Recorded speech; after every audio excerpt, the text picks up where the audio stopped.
Hello children, कुसुम ma'am की online class में आपका स्वागत है। प्यारे बच्चों, आज हम तीसरी कक्षा के विषय गणित का चैप्टर 9 बोलो भाई कितने गुना में आने वाले सवालों को हल करना सीखेंगे।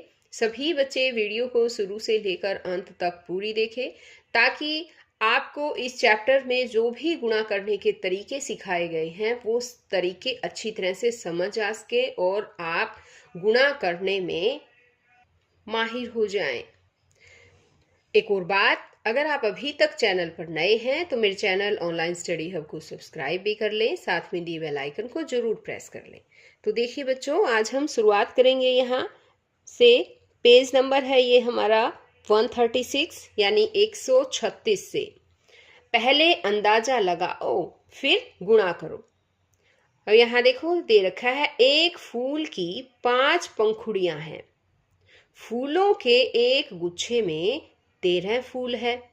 इन गुच्छों में कुल कितनी पंखुड़ियां हैं? तो यहाँ पर देखो बच्चों, ये गुच्छा दे रखा है और हर फूल में कितनी पंखुड़ियां हैं? 5-5 पंखुड़ियां हैं और एक गुच्छे में 13 फूल हैं। तो इन गुच्छों में कितनी पंखुड़ियां हैं ये पूछा है इसने। तो इसके लिए क्या करेंगे हम, बताओ। 13 को हम 5 से गुणा कर देंगे, कितनी आ जाएगी बताओ। 13 का पहाड़ा पड़ेंगे 5 तक, 13 पंजे 65। तो कितनी पंखुड़ियां हुई? इसमें पंखुड़ियां हो जाएगी 65। ये आ गया यहाँ पर, ठीक है। ये इस तरह से आंसर आएगा। अब आगे है, एक किताब में 64 पन्ने हैं। ऐसी ही 8 किताबों में कितने पन्ने होंगे? यहाँ देखो बच्चों, एक किताब में 64 पन्ने हैं और ये किताब दे रखी है 8 किताबों में हर एक में 64 पन्ने हैं। तो इसके लिए क्या करेंगे बताओ मुझे। क्या ये आसान होगा कि हम इन 8 किताबों के पन्नों को काउंट करते रहे? नहीं ना। हाँ, तो इसके लिए क्या होता है इजी, 64 को हम 8 से गुणा कर देंगे। 64 गुणा 8। और तरीका क्या लगाएंगे? ये थोड़ी बड़ी गुणा है ना बच्चों, तो वही वाला तरीका अपना लेते हैं। 60 जमा 4 64 होता है ना, 60 जमा 4 होता है ना 64। इसको हम 8 से गुणा करेंगे, ठीक है। अब देखो यहाँ ऐसे लिख देते हैं, 8 से हमें इसे गुणा करनी है। पहले हम 8 को 60 से करेंगे गुणा, यानी कि 60 गुणा 8 कितना आ जाएगा? 8 0 0, 8 6 48, ये हो गए 480। अब हम 8 को 4 से गुणा करेंगे, ठीक है। तो क्या लिखेंगे? 4 गुणा 8। तो करो, अब 8 चौके 32। अब क्या करना है, 480 में 32 को हमें जोड़ देना है। ये देखिए 480 और जमा 32 ऐसे जोड़ देंगे, कितना आ जाएगा? 2 8 3 11 है, 4 और 1 5, तो कितने हो गए? 512 पन्ने हो गए। इन सब किताबों में 512 पन्ने होंगे। तो था ना कितना इजी सवाल। अगर हम इन किताबों को गिनने लग जाते इनके पन्ने कितने हैं तो कितना टाइम लगता है ना। और लेकिन अब इस तरीके से हमने ये सवाल किया है तो बहुत ही इजी तरीके से 1 मिनट से भी कम समय में ये सवाल निकल गया है ना। अब आगे देखो बच्चों, नेक्स्ट सवाल दिया है इसने कि स्कूल की सभा में बच्चे कतारों में खड़े हैं। बच्चों की 6 कतारें हैं, हर कतार में 17 बच्चे हैं। वहां पर कुल कितने बच्चे हैं? अब यहां देखो बच्चों, ये कितनी कतार है? देखो कितनी, 1 2 3 4 5 और एक ये है 6 कतार है बच्चों। और इन 6 कतारों में हर कतार में 17 बच्चे हैं। तो हमें क्या करना है बताओ। 17 को हम 6 से गुणा कर देंगे। आ गया ना समझ में।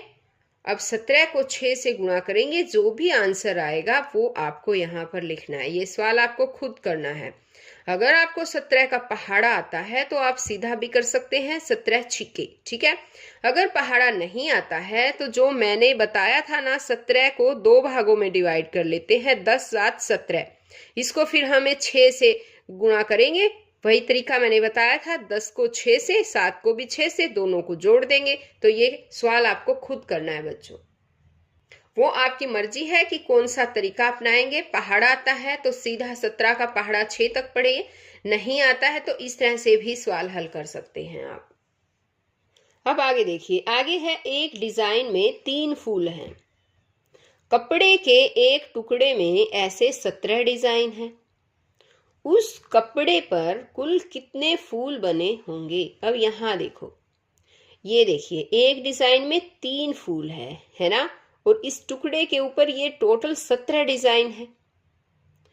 तो कपड़े पे कहा इसने कि ये टोटल कितने फूल होंगे।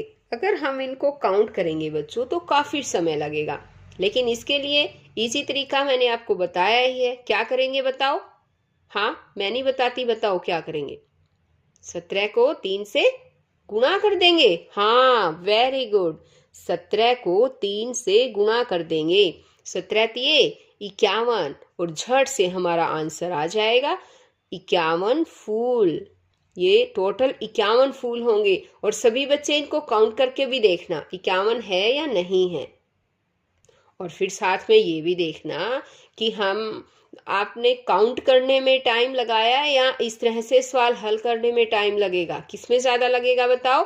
काउंट करने में। इसलिए आपको काउंट करने की आवश्यकता नहीं है बच्चों। इस तरह से जो भी सवाल दिए जाते हैं आप गुणा के तरीके से उसे हल कर सकते हैं और उनका आंसर इजीली निकाल सकते हैं। अब आगे देखो, यहाँ पर ये दे रखा है 23 दर्जन में कितने होंगे। 23 दर्जन में कितने होते हैं? कई चीजें दर्जनों में बेची जाती है, पता है बच्चों, कई चीजें दर्जनों में बेचते हैं। जैसे अब हम बनाना लेते हैं, केले लेते हैं, या फिर हम चूड़ियां लेने जाते हैं तो दर्जन के हिसाब से लेते हैं। अब एक बार मुझे ये बताओ, एक दर्जन में कितनी चीजें आती है? पता है आपको? एक दर्जन में 12 चीजें आती है। ठीक है, आगे इसने कहा उदाहरण के लिए चूड़ियां और केले ज्यादातर दर्जनों के हिसाब से बेचे जाते हैं। एक दर्जन केलों का मतलब 12 केले। देखो यहाँ पर दे भी रखा है ना इसने, एक दर्जन केले का मतलब है 12 केले। इसलिए 23 दर्जन केलों में, या इसने पूछा था ना 23 दर्जन में कितने होंगे, तो 23 दर्जन केलों में कितने होंगे? 23 को 12 से गुणा कर देंगे। 23 गुणा 12 केले होंगे। अब 23 को 12 से गुणा करना बताया इसने, तो इसने देखो क्या किया, 23 गुणा 10, 23 को 10 से गुणा कर दी, और इसलिए जवाब है 230 से ज्यादा होगा। लेकिन कितना होगा ये नहीं बताया। कैसे पता करें? अब ये देखो, ये कहती है कि अब कैसे पता करें 23 गुणा 12 कैसे होगा। अब यहाँ पर ये कहती है हम इसे भी उसी तरीके से कर सकते हैं। 23 हुए 20 और 3, 12 हुए 10 और 2। अब देखो, अब यहाँ पर देखो दोनों को ही ऐसे अलग अलग कर दिया। 23 का मतलब है 20 और 3, 20 3 23 होता है ना। 12 10 और 2, 10 और 2 12 होते हैं। तो यहाँ देखो ये वाला पैटर्न जो है इसने अपनाया है। इसी तरह से आप भी ऐसे ही लिख सकते हैं। क्या क्या करना हमें? 23 को 12 से करना। 23 का मतलब है 20 और 3, और 12 का मतलब है 10 और 2। इसके बाद भारती ने कुछ ऐसे लिखा। अब देखो भारती ने क्या लिखा है, 10 को 20 से गुणा कर दी तो 20 गुणा 10 हो गया 200। अब 10 को 3 से, तो 3 गुणा 10 हो गया 10 दिया 30। अब 2 को करना है तो 2 को 20 से करेंगे तो 20 दूनी 40, और 2 को फिर 3 से भी करेंगे तो 2 दिया 6। तो कितना हो गया बताओ? फिर भारती ने ऐसे लिखा, देखो 200 को जोड़ेंगे, फिर 30 को, फिर 40 जो है यहाँ पर, और फिर 6 को, है ना। इन सब को इसने जोड़ दिया। देखो 200 फिर 40 30 और ये 6, ये हो गया 276। हर खाने की संख्या को जोड़ो और जवाब मिल गया। वाह, बिल्कुल ठीक, 23 गुणा 12 होंगे 276। इसलिए 23 दर्जन केले मतलब 276 केले। ये यहाँ पर सोल्व करके दिखा रखा है बच्चों आपको। ठीक है, समझ में आ गया ना। अब इसे कहा है अब 43 गुणा 13 हल करने की कोशिश करो। पहले अंदाजा से जवाब बताओ। कितना जवाब होगा? देखो 23 हुए 40 और 3, और 13 हुए 10 और 3। इसने हिंट दिया है यहाँ पर। देखो 40 3 43 हो गए, और 13 10 और 3 हो गए। अब 10 को 40 से करेंगे, फिर 10 को 3 से गुणा करेंगे, उसके बाद जो है 3 को 40 से और 3 को 3 से। यहाँ देखो ये कर रखा है ना। तो देखो बच्चों, इस खाने में जो संख्याएं दे रखी है उसको ध्यान से देखिए। अब ये संख्या लिखने के बाद हमें क्या करना है पता है? इन सभी संख्याओं को जोड़ना है। यहाँ पर देखो, अब खानों में लिखी संख्याओं को जोड़ो। ये देखो खानों में लिखी हुई संख्याओं को जोड़ रखा है, और ये कितना आंसर आया जोड़ने के बाद? 559। इसलिए 43 गुना 13 हुआ 559। आगे है अभ्यास का समय। पहले जवाब का अंदाजा लगाओ, फिर इसे गुणा करके देखो तुम्हारा अंदाजा कितना सही है। अब यहाँ देखो बच्चों, 42 गुना 23, 42 को 23 से गुणा करना है। इसके लिए क्या करेंगे बताओ? वही तरीका, 40 और 2 को 20 और 3 से अलग अलग गुणा करेंगे हम, है ना। यहाँ देखिए, यहाँ करते हैं 42 गुना 23, और पूछा है कितना आएगा। तो इसके लिए हम क्या करेंगे? वही उसी तरीके से ही हम गुणा करेंगे। यहाँ पर इस तरह से खाना बनाया हमने। ये 42 था ना, तो हम पहले 40 यहाँ लिखेंगे और 2 यहाँ लिखेंगे, ठीक है। 40 2 42। अब क्या करेंगे हम? इसको भी 2 भागों में बांट लेते हैं। ये जो 23 है ना, इसको भी हम 20 और 3 ऐसे बना लेते हैं। 20 3 23 होता है। अब देखो क्या करेंगे, 20 को 40 से गुणा करेंगे, ठीक है। कितना आएगा? 40 गुना 20, कितना आ गया? 800। अब 20 को 2 से करेंगे, 2 गुना 20, 20 दूनी 40। अब उसके बाद क्या करेंगे? 3 को 40 से गुणा करेंगे, तो करो 40 गुना 3, कितना हो जाएगा? 120। अब 3 को 2 से, तो आएगा 2 गुना 3, कितना हो गया? 6। अब इन जो ये संख्याएं आई है ना बच्चों, इन सभी संख्याओं को हमें जोड़ना है। ये वाली जो संख्या देखो, मैंने अभी सर्कल किया ना, सिर्फ ये वाली संख्याएं ही हमें जोड़नी है। तो अब देखो, पहले है 800, उसके बाद है ये 120, यहाँ देखो ये 40 और ये 6, 40 और ये 6, इनको जोड़ देंगे। अब जोड़ के बताओ मुझे कितनी आएगी? 6, 2 और 4 6, 8 और 1 9, 966। तो देखो हमारा आंसर आ गया। 42 को 23 से हम गुणा करेंगे तो उसका आंसर आएगा हमारा 966। अब देखो बच्चों, ये सवाल, इसका आंसर कितना आया? 966 आएगा, यहाँ लिखेंगे। अब इसी तरह से जो ये बाकी के सवाल दे रखे हैं, ये सवाल आपको खुद करने हैं बच्चों, और हर रोज 3 सवाल एक दिन करेंगे, 3 सवाल एक दिन करेंगे, ठीक है। आप ये सवाल खुद करेंगे। अब आगे है गुणा के पैटर्न। 9 गुणा 1 बराबर है 9, 9 गुणा 2 कितना होता है बताओ? हाँ 18, यानी बच्चों ये 9 का पहाड़ा है। 9 एकम 9, 9 दूनी 18 है, 9 तिये 27, 9 चौके 36, 9 पंजे 45, 9 छीक 54, यहाँ लिखेंगे। 9 सते 63, 9 अठे 72, यहाँ 8 तक दिया गया है ये पहाड़ा।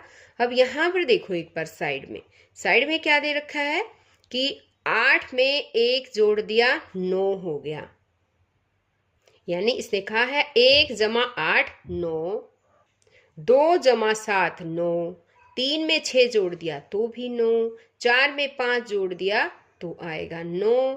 और बताओ आगे क्या आना चाहिए बताओ? हाँ 5 में अगर हम 4 जोड़ें तो भी आएगा 9, और 6 में अगर हम 3 ऐड करेंगे तो भी बनेगा 9। इसी तरह से 7 में 2 जोड़ेंगे तो आएगा 9। अब देखो इसमें पैटर्न क्या नजर आया आपको? पैटर्न आया क्या नजर? यहाँ देखो बच्चों, ये 9 का पहाड़ा है, ठीक है। अब यहाँ पर देखेंगे कि 1 और 8 9, 2 7 9, 3 6 9, 4 और 5 9, 5 और 4 9, यहाँ देखो ये रही 5 और 4 9, 6 3, ये रही 6 में 3 जोड़ा 9, 7 और 2, ये देखो 7 और 2 9, इनको जोड़ने से तो ये पैटर्न बन गया है। ये पैटर्न दिखाया गया है, देखो 1 2 3 4 5 6 7, और यहाँ पर देखो 8 7 6 5 4 3 2, ऐसे करके ये पैटर्न दिखाया गया। देखो सेम पैटर्न है।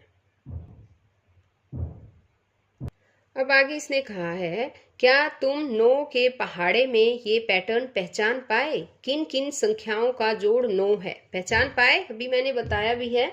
देखिए 1 और 8 का जोड़ है 9, 2 और 7 को जोड़ दिया, 3 और 6 को जोड़ दिया, 4 और 5 को जोड़ दिया, 5 और 4 को जोड़ दिया, 6 और 3 को जोड़ दिया, 7 और 2 को जोड़ दिया, और इन सब का जोड़ जो है वो 9 9 9 ही आया है ना। यही पैटर्न है।